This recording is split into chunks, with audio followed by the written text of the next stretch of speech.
Good evening and welcome to Current Issues. I'm your host, Hesham Tillawi. Welcome to the program, ladies and gentlemen. Tonight is going to be a little bit different from what we are used to. We will be speaking with a cartoonist, a political cartoonist from Brazil named Carlos Latuff. We will tell you what a political cartoonist is, and we will tell you about all his drawings and sketches he has been making over the years. And to me, you have journalists, you have writers, you have authors who will spend hours and hours writing an article to tell you about something. And a cartoonist, of course, they will spend hours and hours drawing the sketch. But as soon as you take a look at it, it will tell you the whole story of what a 5-page article will tell you. But before we go to Carlos, though, let's talk about Barack Obama. Now, we told you here on this program what they're going to do to Obama. We told you that they will bring him way up there, and they did, just to tear him down, and they are. It's a game, ladies and gentlemen. And if you still have not figured out how this works, you got a problem. You got a problem up here. Because you've got to understand what is happening. You've got to understand what we have been telling you year after year after year, how this game is played. This elections year is proving us right. Now, I don't want to say that we have not made any mistakes on this show, but I can tell you one thing. You can go back to the first show we made, and between then and now, you will see that we were pioneers in bringing you the analysis, the truth of what is going on in the world, that mainstream media will take them 6 months to a year before they even start tackling these questions and these issues the way we tackle it. Why? Because theirs is designed. It is designed to accomplish an objective. Ours is designed to accomplish an objective too, which is bringing you the truth. Their objective is to program your brains, program your mind to see what is not out there. Now it is time to attack Barack Obama, because they are finished with whatever usage they had taken out of him. They are finished with it. And you will see. Now, it started with that picture where when he went to Kenya and he was dressed up in, actually it was not a Kenyan traditional clothing or dress, it was a Somalian dress. It was an African traditional dress, and everybody got on him and started calling him Barack Hussein, to bring you back to Saddam Hussein, that there is a Hussein in his name. And then his pastor, Jeremiah Wright, he made some statements a week after September 11th. A statement that many, many people have made. But now, after 7 years, they are bringing it out. Well, you had it, and you had the picture since 2006, but you did not bring it out. And what Jeremiah Wright said, some people said, well, you, Barack Obama, is un-American if you do not disown your pastor. You know, you have to respect the guy. You know, here you have the presidential post that he's after, and he did not disown his pastor. I don't want to say he stood by his pastor. No, he did say that it was wrong. But really, was it un-American? Was it un-American to say that the war that we, the United States government, brought this on ourselves? If we believe in freedom of speech, even if it was wrong, if we believe in freedom of speech, we should not be casting people out for that. You know, Barack talked about coming together. I would say that we finally came together. Blacks, whites, Hispanics, Arabs, Muslims, Chinese, whatever we have in America, this weave that we have, we finally came together to do exactly what Jeremiah Wright did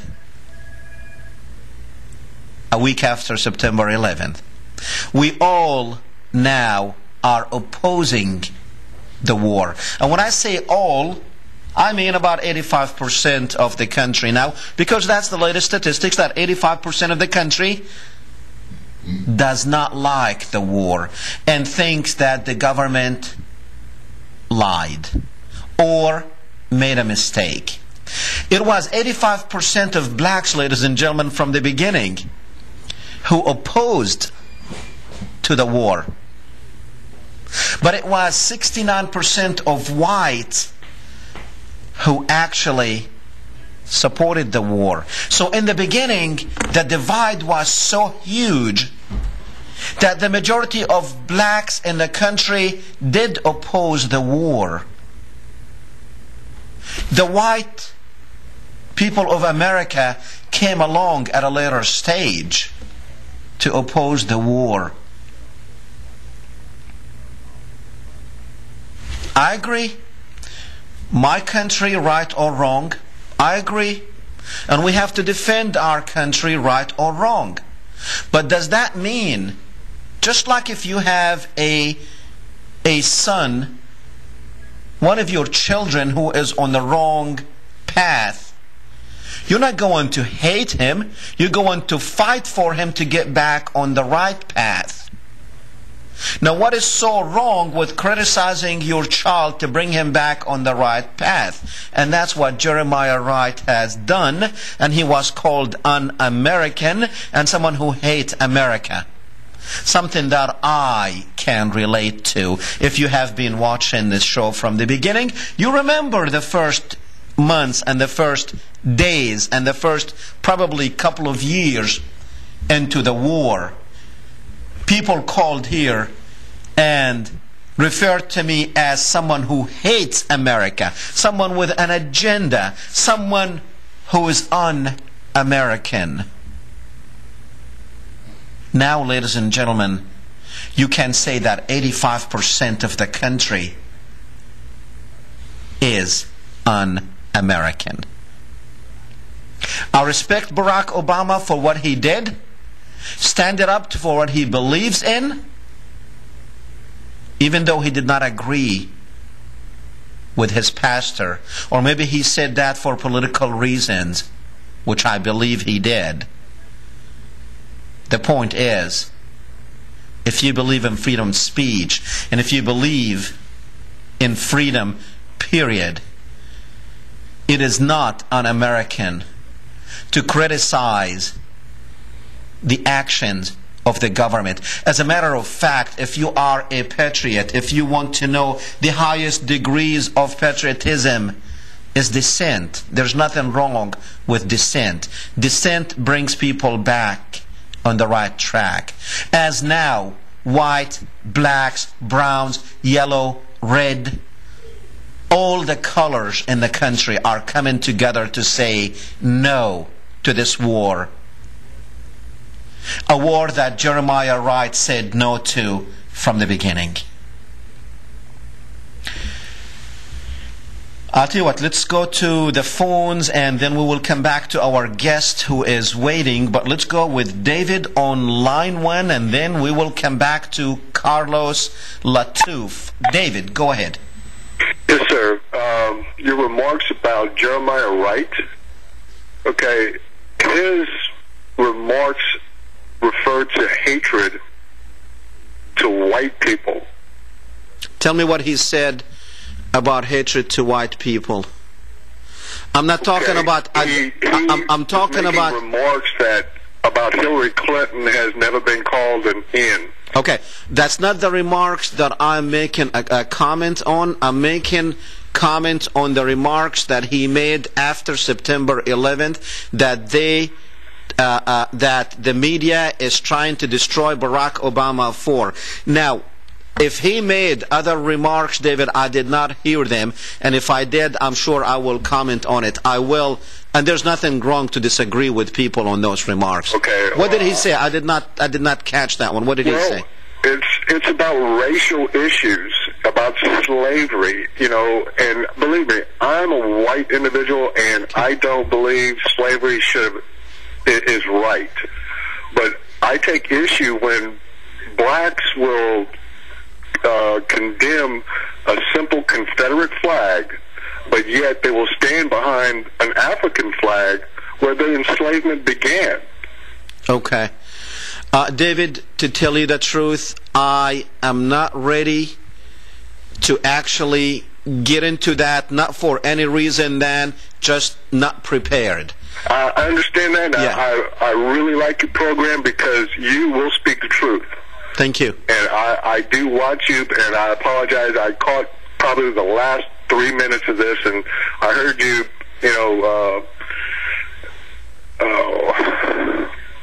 agreeing with what his pastor said, and I didn't realize you didn't hear the complete remarks. No, I did not. The only thing that I agreed, well, actually, it's my remarks in the beginning, my opening monologue was not to agree with Jeremiah Wright, but to agree with that the war was the wrong war.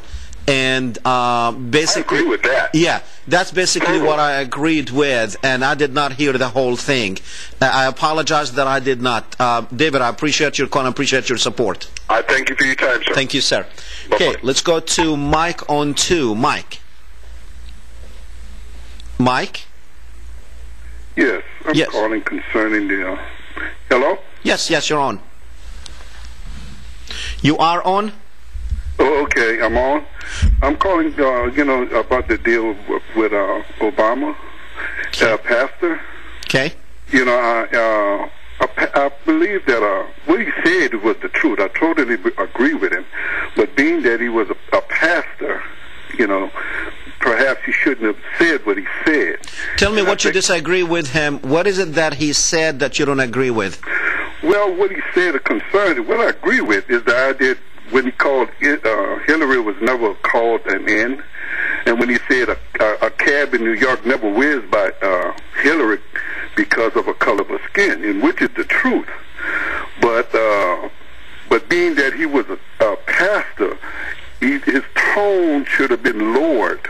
Okay. As he was saying it, it should have been lowered. Okay. Now, getting back to the gentleman that just called concerning the Confederate flag. Yes.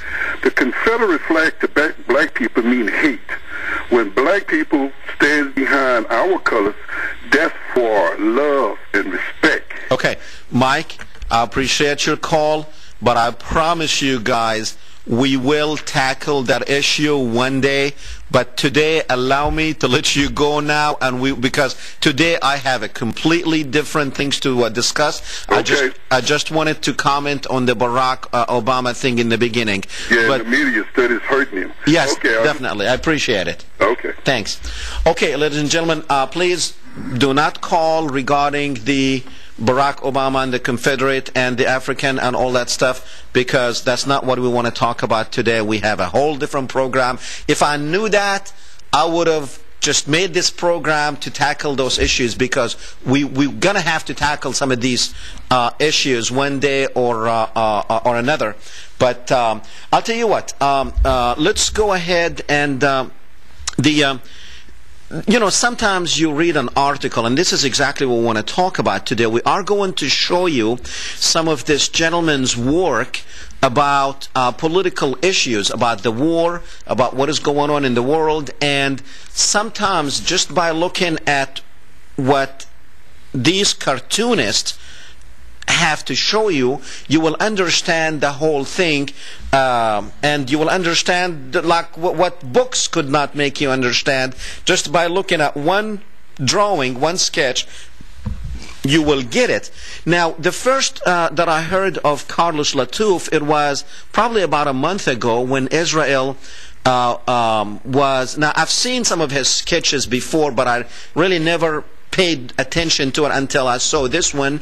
It was about Gaza, and where an airplane, an F-16 flying, and then there's like a baby carriage on the ground, and an Israeli missile hitting that baby carriage, if we can put that picture up. And that's what actually brought this particular cartoonist to my attention.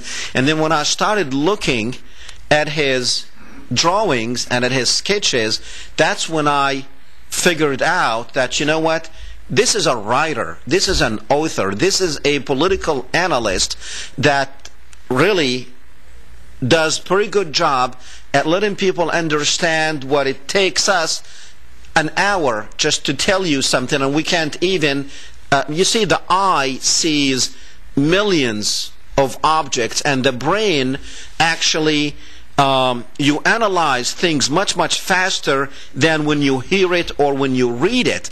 It's just so much faster. I guess you have a super highway straight to your brain when you are looking at pictures.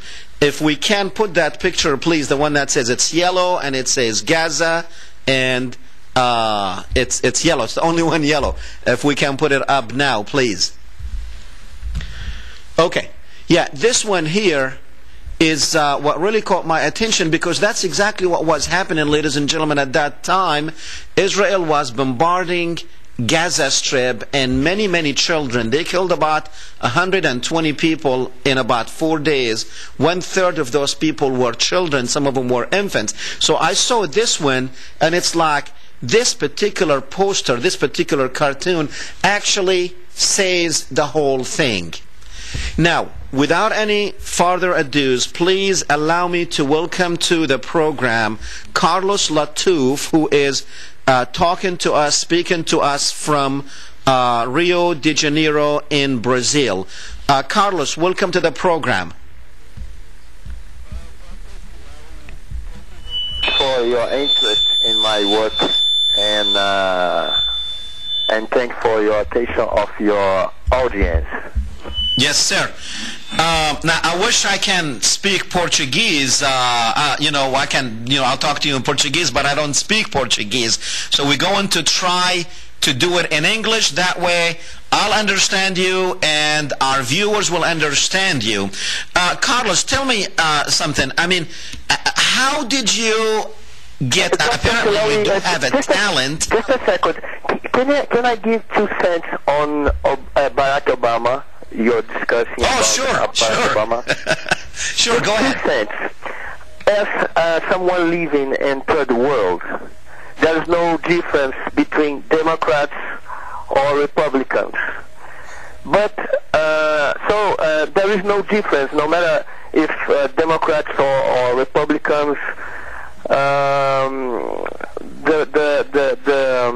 The flies are different, but the shit is the same for me as a Brazilian. So, however, it's interesting because people are attacking Obama not because he's Democrat, but because he's black and Muslim. And sometimes it looks like the U.S. democracy is showing its ugly head. It's like, as I can say, United States have racial issues. It's clear to everyone.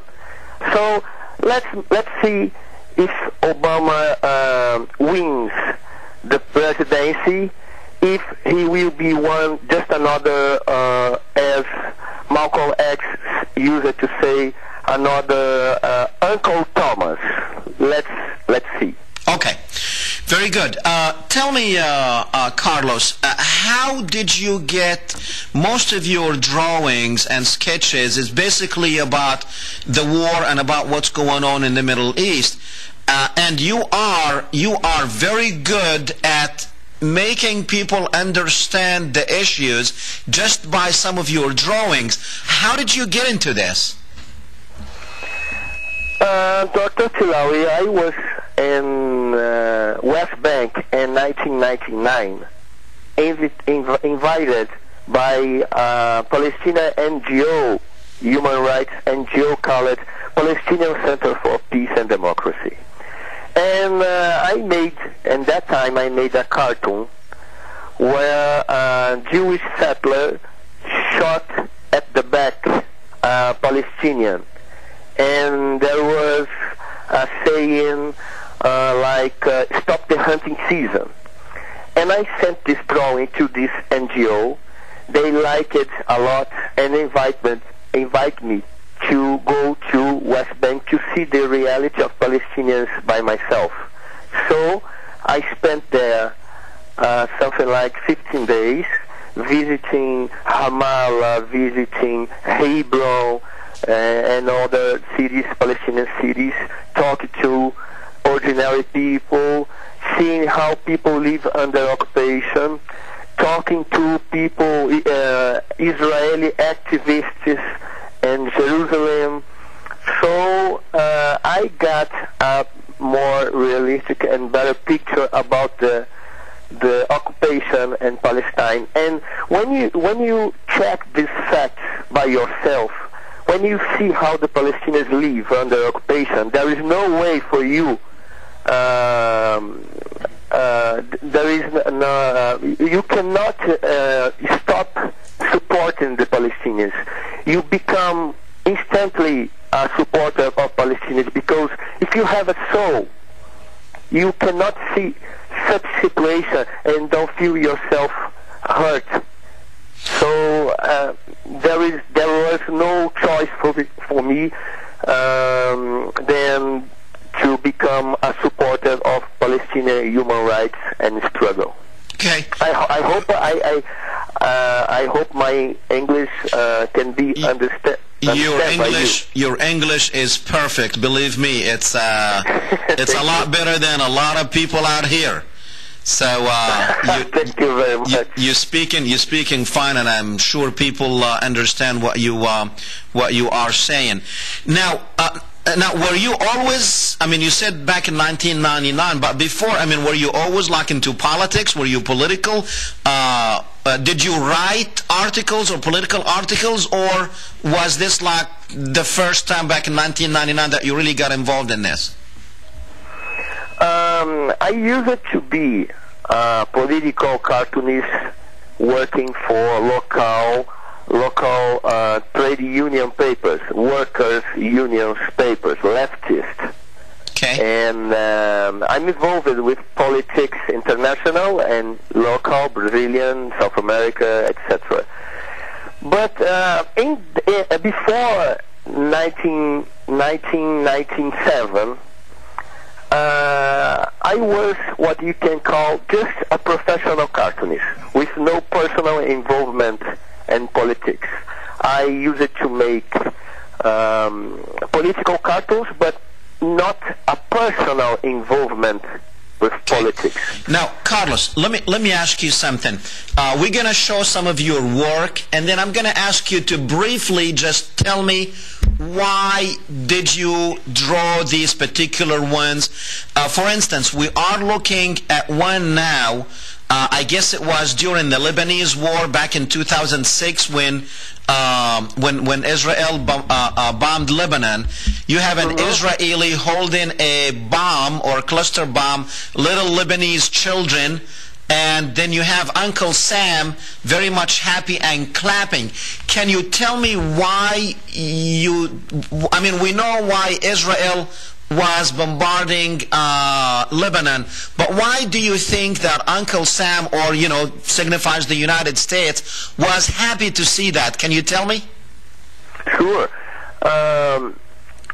The point of this cartoon is about the massacre of children in Cana, Lebanese city of Cana, where Israeli Air Force or artillery dropped many cluster bombs and etc. and killed scores of civilians.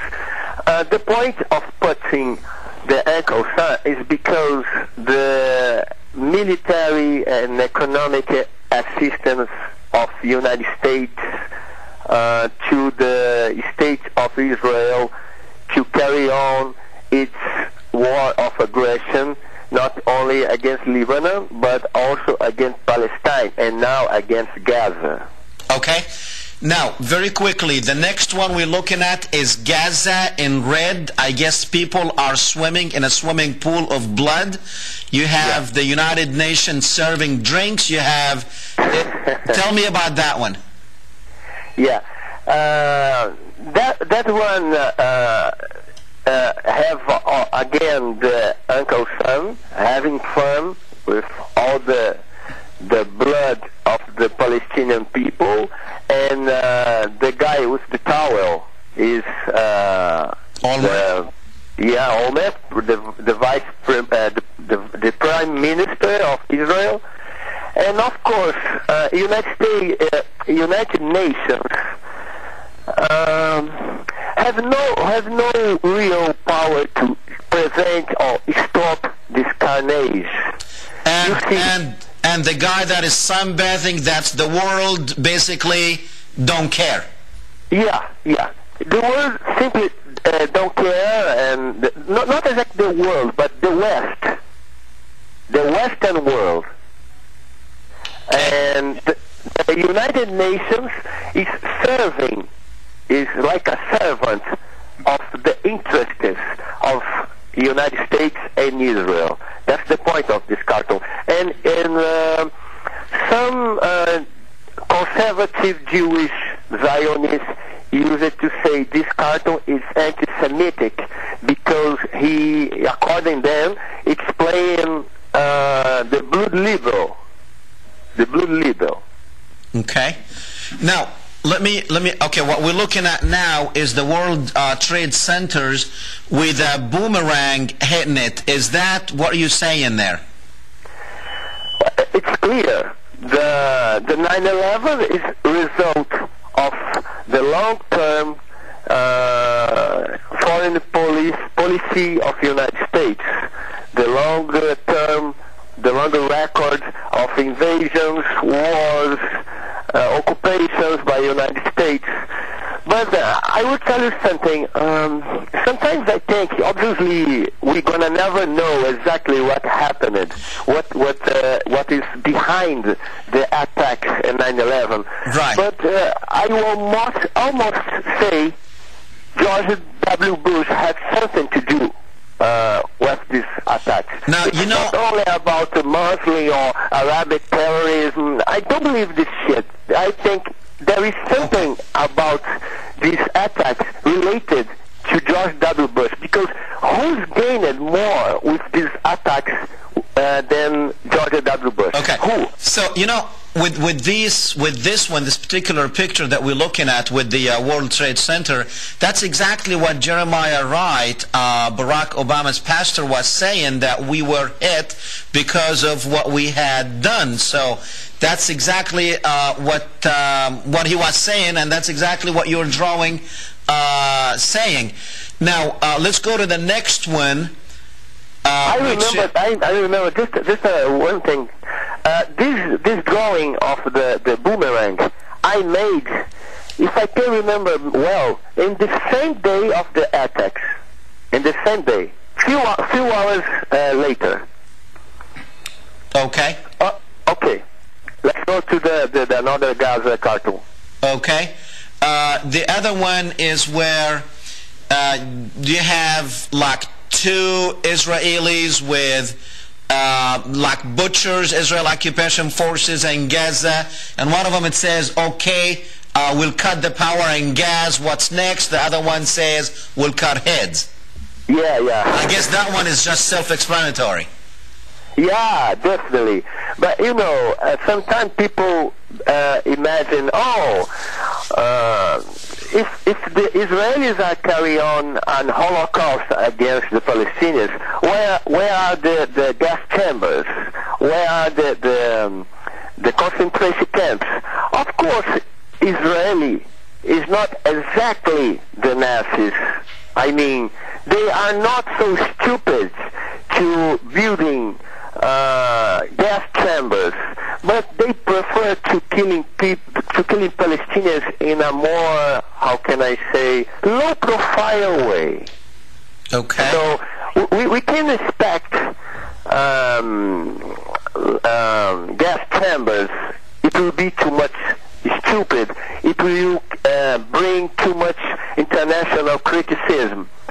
So expect something more slow. Killing is slow. There is a song, Killing Me Softly. Do you know the song? Killing me soft. So the Palestinians are being killing slowly.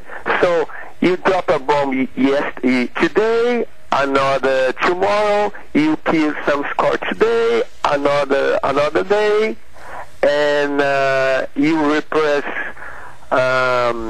demonstrations of young people with live ammo. You kill one Palestinian, two Palestinians, and at the end of the day you have a lot of dead Palestinians.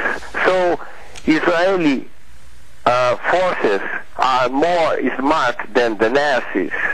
They are more low-profile killers. Okay. Now, tell me something. Now we're looking at one. I guess this is more for the Iraq War, where you know, it's like a war criminal. Then you walk through, I guess, the White House showers, and then you come out as a war hero. What are you saying there? Of course, it amazes me how criminal people, criminal actors are converted into people trying to bring democracy to Iraq. We are trying to save the Iraqis from Saddam and all this bullshit. All the time, people telling this shit in the United States TV. And even here, in Brazilian press, for example, in spite of many criticism, the mainstream used to say United States tried to bring democracy to Iraq. And some people say, Iraq during the Saddam rule, it was brutal. It was a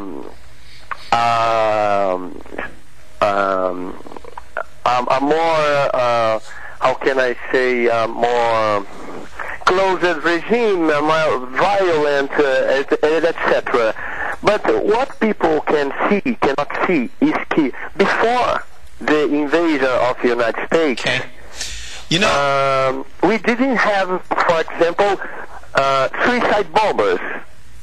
Okay. The people killed during this invasion is far more than any numbers during the Saddam Hussein regime. You understand? Okay. So the point of this cartoon is to say, in my point of view, there is no hero in this war. There is no heroes. The U.S. soldiers in Iraq are playing the bad guys' role. They are not liberators. They are not bringing democracy. They are killing people there. So, United States government and media are trying to whitewashing these crimes. Killing people with a smile. Yeah, of course. You know, I have. Have you seen videos? Have you seen videos Carlos, made by all soldiers and put on the internet? I have an idea for you. McCain, John McCain, who's running for president. He was in Israel yesterday, and he went to the Holocaust Museum and actually cried and said never again, but yet we just killed, the United States military just killed 1 million Iraqis, and Israel is having a Holocaust right there where he is, and he's saying never again. So that's an idea for you for your next cartoon. Yeah, very nice, very nice. Okay, listen, you know what's my favorite? Very hypocritical. Very hypocritical. Yeah, of course, hypocritical. My favorite of all of your sketches is the one, and they're going to put it on the screen now. It's the one where you have the Israeli soldier with his hands full of blood and washing his hands with a faucet that has the American flag on it. They're going to put it here in a second. And, you know, if this one says anything, it says exactly what is going on right now, and it has been going on for a long time. This is my favorite of all time. Tell me, how did you come up with that brilliant idea? That's the same thing Washington does with the crimes of U.S. soldiers. In fact, the United States government are always washing war crimes from Israeli and United States soldiers, U.S. Army. You see, tell me, when any Israeli soldier or United States soldier faced a trial about war crimes? Tell me, when? You know what I thought when I saw this one? It reminded me of how Israel's hands and its soldiers will be full of blood from the Palestinian children's blood, and then the United States just washes that out in the United Nations, in the media, on world politics. It makes Israel looks clean as if it has not done anything. That's what this drawing made me really. The whole story of the Palestinian-Israeli issue is in this particular drawing, where the United States always beautifies the horrible atrocities or whitewashes the horrible atrocities that Israel does against the Palestinians. Yeah, correct. I try to convey a message in a more understandable way, because sometimes the issues are complex to write about. So sometimes it's more easy to make a cartoon, because the cartoon can tell you a whole story in an easy way for you to understand. And I hope my cartoons can reach people and can bring awareness about the Palestinian plight, the Palestinian suffering, the Israeli crimes, and the U.S. Army crimes. There is something I must tell you. When I make criticism about this involvement of United States and Israel in the suffering of Palestinians in Iraq, I must say there is a lot of people in the United States and inside Israel who support Palestinians. There is something I must tell. There are many decent people in the United States. I can tell you, Carlos, I can tell you one thing. The United States is full of good-hearted people who are missing the truth. Once you talk to people and you show them what's going on, people after all, they are people, and they will be able to see what's going on. But when the media tries to make the victim becomes the aggressor and the aggressor becomes the victim, that's what the United States people are, because they are victims themselves. They are being victimized by the media itself. Like, for instance, right now we are looking this one of your latest sketches, which is in Gaza, an Israeli soldier holding the shoes of a little child, saying, yeah. Tell me what you see. Yeah. Combat boots. Yes. This is about the indoctrination, where all Palestinians are seen by Israeli soldiers as enemies or terrorists, and you can apply this concept to any Muslims and Arabs now. As I used to say, there is an ongoing Islamophobia, and people. I want to give you an example.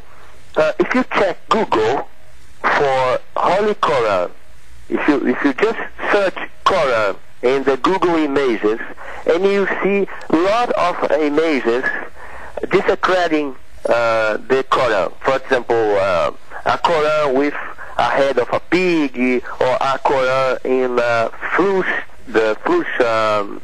latrine, you know. So this is clear. There is an attack, a clear attack against Arabs and Muslims after 9/11, because they leveled all the Arabs and Muslims as terrorists. And sometimes they call terrorists and fundamentalists the legitimate resistance against the occupation. For example, the Brazilian mainstream media refers always to fundamentalists, those Iraqs who resist against occupation, or the Palestinians who resist against occupation. Okay, Carlos, very quickly, and let's be brief. Very quickly now, we're looking at one.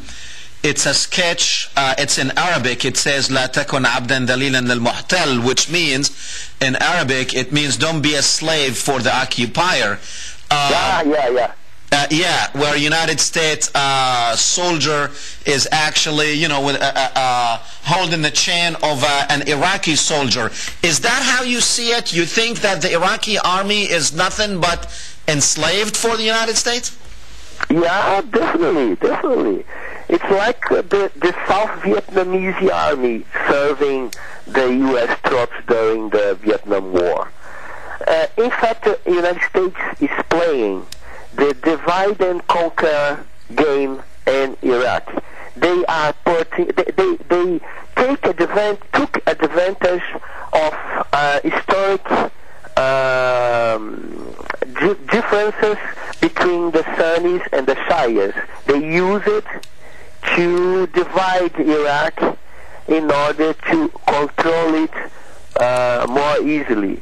I can tell you, if Sunnis and Shias could join forces and fight the common enemy, I'm sure the occupation of Iraq would be result in more than 4,000 dead on the side of U.S. Army.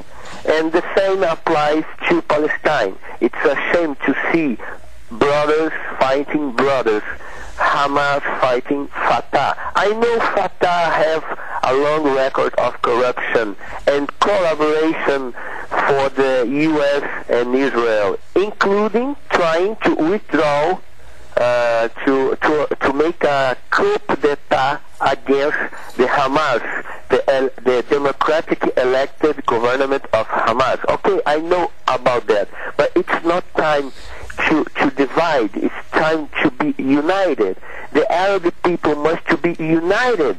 That's the problem. The Zionists are more united than the Arabs. The Arabs must to join forces, otherwise they will be smashed by U.S. imperialism. Okay. Now we're looking at one where Uncle Sam is talking on the phone, where he's finished with Iraq, Palestine, and Afghanistan, and still have the, I guess, the dossiers of Iran, Cuba, Venezuela, and Bolivia. Ah, yeah. You see, the Uncle Sam is my favorite villain.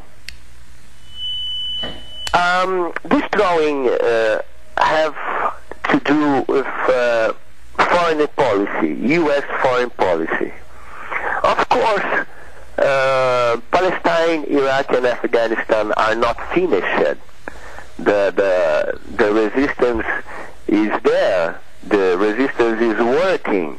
But the schools represent all the dead, all the people killed by the U.S. interference. And the dossiers means the possible interventions, the future interventions against Iraq. In Cuba, it's going, it's happening for decades, the embargo. And if the United States had a chance, Cuba would be invaded by troops. And Venezuela and Bolivia, it's clear to me, the United States put his big nose in everywhere. And sometimes there are people to kick the Uncle Sam butt out of the place. Not all the time, but I hope the resistance, not only in Middle East, but all over the world, can face the U.S. imperialism. Okay. So you think the United States policy failed in Vietnam, and it's going to fail again in the Middle East?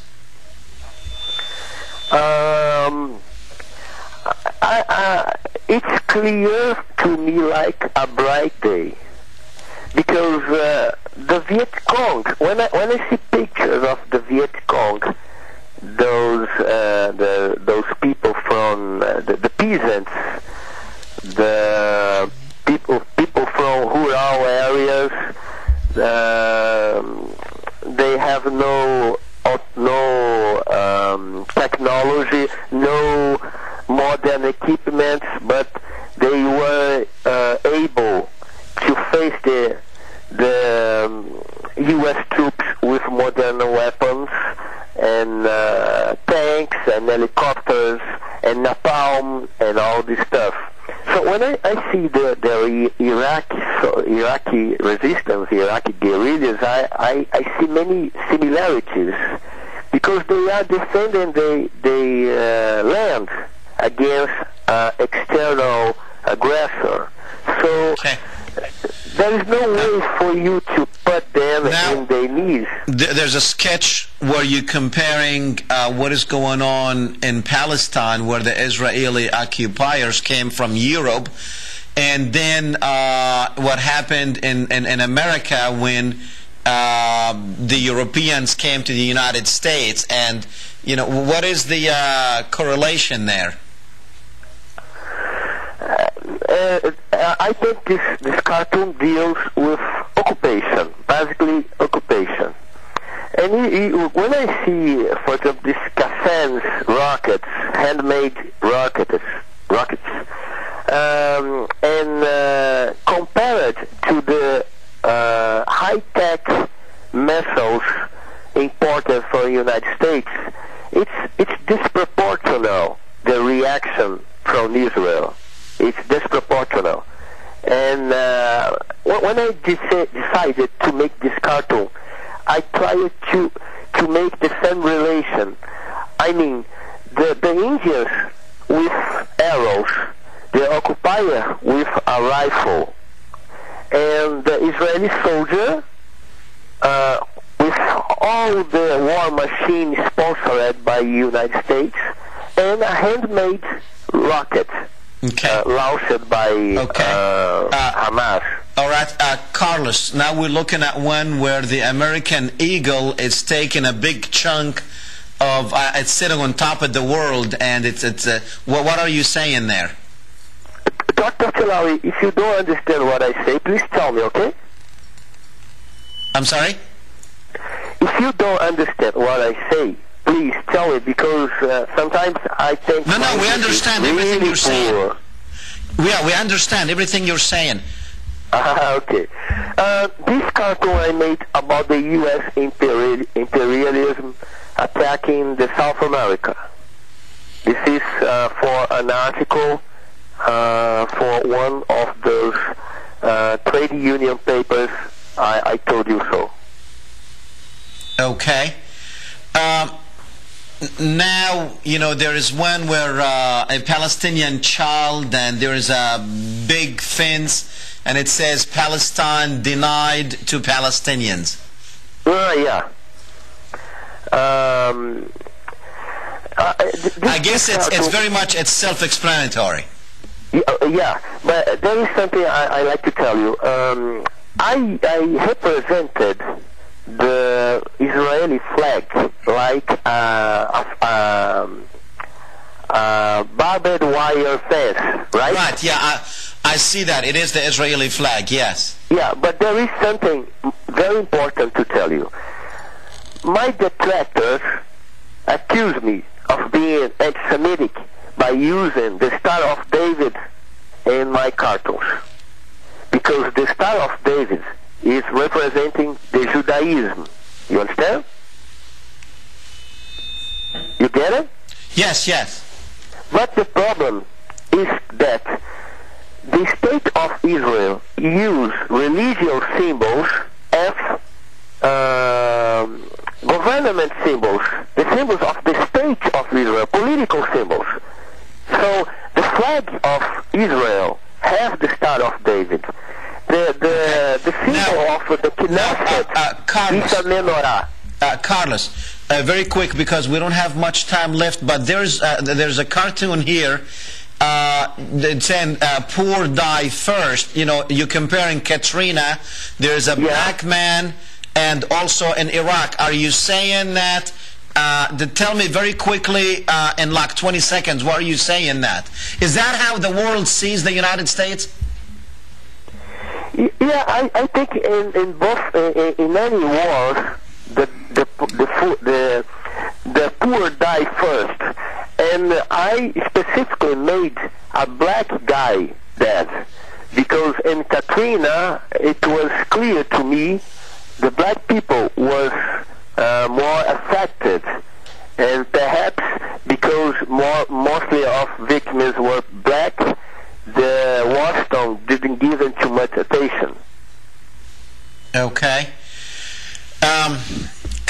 Carlos, do you think what's going on between Fatah and Hamas, that the United States and Israel have a hand in it, that they got something to do with it?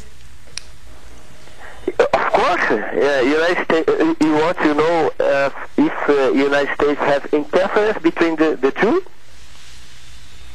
Okay. Very good. No, I didn't understand. What's your point exactly? I didn't understand. No, I was talking about the, you had a sketch where you had Fatah and Hamas inside a grave, and an Israeli soldier was pouring. Yeah. And then you have Uncle Sam watching there, because that's my understanding, by the way, that what happened between Fatah and Hamas has Israeli and CIA hands in the middle of it. Yeah, of course. As I said, the United States and Israel are playing the divide and conquer game in Palestine and Iraq, because to control a divided country is more easily. Okay. Carlos, I am sorry, we are completely out of time. I just want to say thank you very much for coming on the program. It has been a pleasure having you on. Dr. Tillawi, thank you very much for all your attention and kindness. I hope I'm trying my best to make myself to be understood. I hope you did. You did a wonderful, wonderful job. Thank you. Okay, thank you very much. Thank you. Well, ladies and gentlemen, we only have like 30 seconds to say we will see you next week. And of course, as usual, I have my little one with me who got his report card today, and he did very, very good. So, did you hug your child today? We'll see you all next Thursday. It's going to be Mordechai Vanunu from Jerusalem. We will see you next Thursday. Go do the right thing. That's how people see us. Good night. Opinions expressed in the previous program are solely those of the segment's producer and do not in any